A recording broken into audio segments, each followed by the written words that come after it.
C'est sûr que si je vous dis Adel Guémari et Philippe Billy, vous allez vous demander mais de qui il nous parle? Alors rassurez-vous, si vous ne les connaissez pas, c'est normal. À eux deux, ils totalisent exactement 4 minutes de jeu en Ligue 1. En ce début de match, justement, cette jeune défense est tout de suite au boulot. La sortie de Nicolas Pento face à Brunel. La balle dans les pieds de Manchef qui tire dans le but vide. Et c'est le poteau qui renvoie le ballon. Ce début de match est 100% lillois. Il faudra attendre en fait la moitié de la première mi-temps pour voir la première action de Bastia. Et quelle action, s'il vous plaît! Regardez plutôt une superbe reprise de demi-volée de Lilian Lasland. La claquette de Grégory Vimbé. Dès lors, le match va s'équilibrer. Les Bastiennes ne ferment pas le jeu. Beaucoup d'actions des deux côtés. Comme ici, par exemple, à la demi-heure de jeu. Une relance en catastrophe de la défense corse. D'Amico récupère et lancement de chef. Le Bulgare accroché par Pento dans la surface. Penalty sifflé par Bruno Ruffray.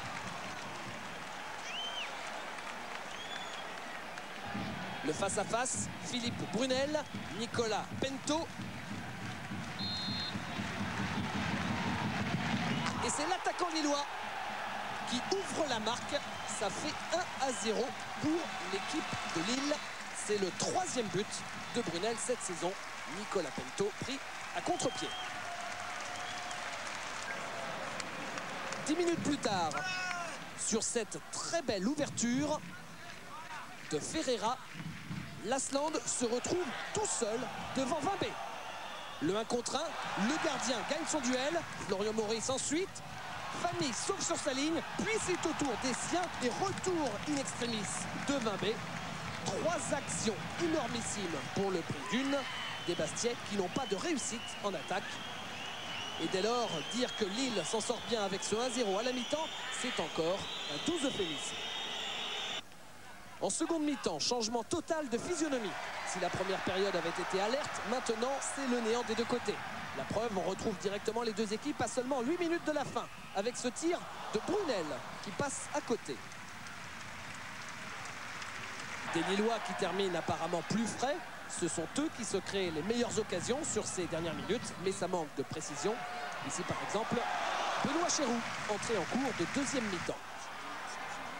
Et Lille, encore une fois, avec cette ouverture sur la droite pour Philippe Brunel. Il a du champ. Le centre pour Fernando D'Amico. Dos au but, il pivote sans réussite. Place dès lors aux arrêts de jeu. On n'a toujours pas vu le moindre tir cadré des deux côtés. Et surtout, rien de ce qui pourrait ressembler de loin ou de près à une occasion pour les Corses. La balle renvoyée par la défense lilloise. Michael Essien à 30 mètres. Personne ne monte sur lui. C'est le but! Directement dans la lucarne. L'unique tir cadré de cette deuxième mi-temps. Le voilà.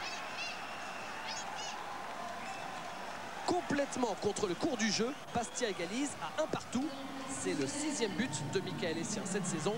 2e buteur de l'équipe quand même. Pas mal, vous me direz, pour un milieu défensif.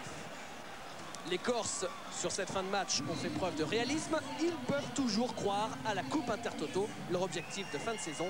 Quant à Grégory Vimbé et les Lillois, il va falloir cravacher jusqu'au bout.